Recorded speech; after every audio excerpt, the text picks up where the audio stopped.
Le ministère de l'Emploi qui limoge certains de ses employés, la situation peut sembler paradoxale, mais semble encore bien plus préoccupante. Concerné par la mesure, un des employés a réagi suite à la publication de notre article ébruitant l'affaire. Entre éclaircissement et précision, il revient sur cette affaire qui secoue le ministère dirigé par Dame Diop. À toutes et à tous, bonjour. Bonjour à tous les internautes. Donc, je vais garder mon nom en anonymat. Donc, pour juste répondre à certaines questions qui m'ont été posées.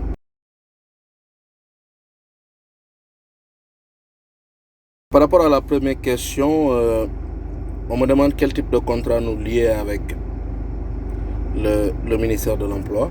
Là, je vous dis automatiquement que c'est un contrat de programme. À l'époque, c'était en 2018 quand on était recruté là-bas. Donc moi, je parle comme intervenant sur les gens qui ont fait 2 ans et demi au ministère de l'Emploi. Donc pendant ces 2 ans et demi, quand on signait le contrat, c'était vraiment un contrat de programme. Mais un contrat de programme qui n'avait pas de durée fixe. Mais à l'époque, le directeur de l'intensification de la main-d'œuvre, parce que nous, on a été recrutés par cette direction-là, c'est Mamandine Djedjou. Monsieur Djedjou nous disait que le contrat, le ministre n'a pas établi exactement la durée du contrat. À l'époque, le ministre de l'Emploi, c'était Abdoulaye Diop, actuel ministre de la Culture et de la Communication. Donc quand on était là-bas, donc il nous a dit que au minimum c'est 5 ans, mais il n'y a pas de durée fixe. Donc ça peut être 5 ans juste c'est coupé ou au-delà de 5 ans. Mais c'était un projet qui a été écrit par le sieur Mamandine Djedjou.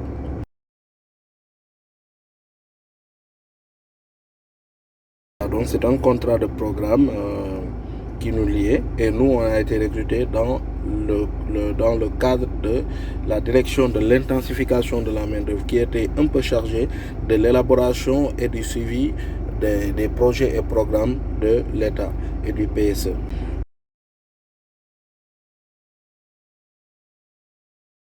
Bon, effectivement, les manquements notés dans la gestion du ministère de l'Emploi, c'est que chaque directeur qui venait essayait, parce qu'à un moment donné, après les élections de 2019, au début, il y avait un travail qui a été donné. Les gens allaient sur le terrain, enrôler des personnes, des demandeurs d'emploi, des porteurs de projets, parce que on participait un peu dans les emplois salariés, les auto-emplois et consorts. Donc, on avait beaucoup de projets qu'on avait menés. Exemple, dans la région de Sédhiou, on avait une mission locale, un peu partout dans d'autres régions. Mais le manquement est que, juste après que la direction de l'intensification de la main-d'œuvre a été supprimée de façon abusive et qu'on nous a affecté dans le cadre du ministère de la direction de l'emploi, à l'époque, le directeur de l'emploi, c'était M. Demba Diop, un inspecteur du travail. Donc, quand on est arrivé là-bas, on était installé à Diamniadio, on a quitté l'immeuble Yorolam et on est parti à Diamniadio. Mais à partir de ce moment, les choses commençaient un peu à ternir. Donc, il y avait des missions qu'on allait faire, des séances de travail, de renforcement de capacité et consorts. Donc, on les respectait et il y avait des feuilles de route à dérouler.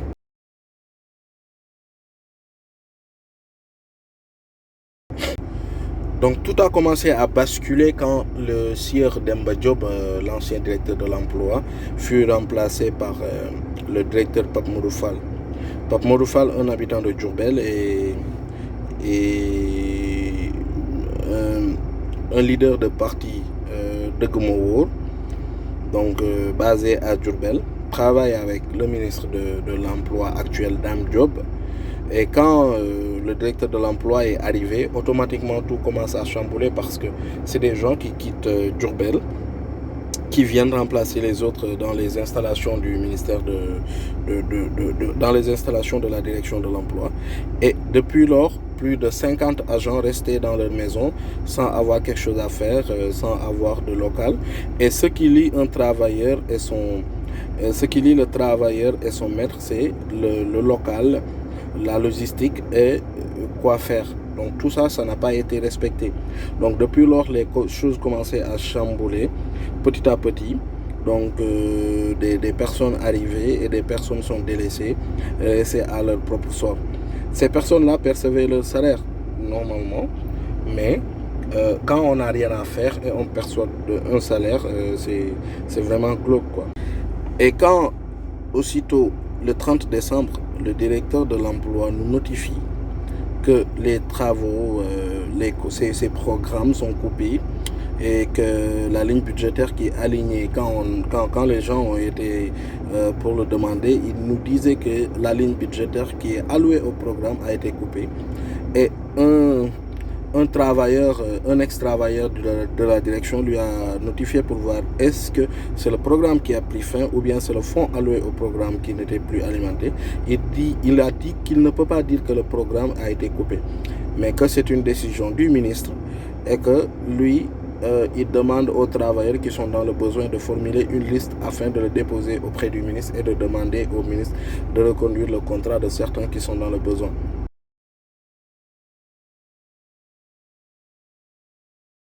Il faut noter que les travailleurs qui ont été là-bas, presque la quasi-totalité ne sont pas installés là-bas parce que défaut de place ou défaut de trucs. Alors que lui, il a fait des recrutements qui sont installés là-bas.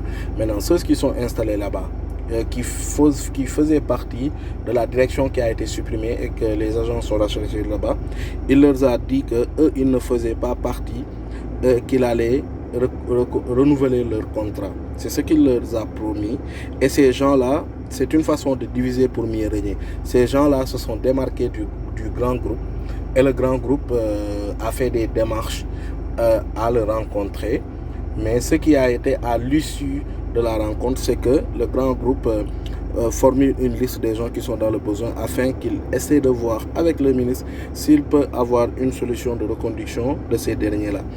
Moi, je ne peux pas comprendre une chose, que un ministère chargé de créer de l'emploi en supprime. Donc, les 100 et quelques agents qui ont été supprimés, donc il y a déjà 100 et quelques familles qui vont entrer dans le chômage, peut-être dans la faim.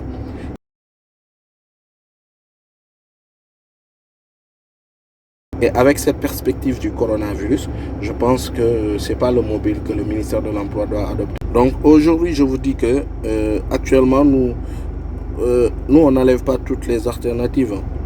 On va rester en justice parce qu'il y a une loi qui interdit tout licenciement au cours de cette pandémie de la Covid-19.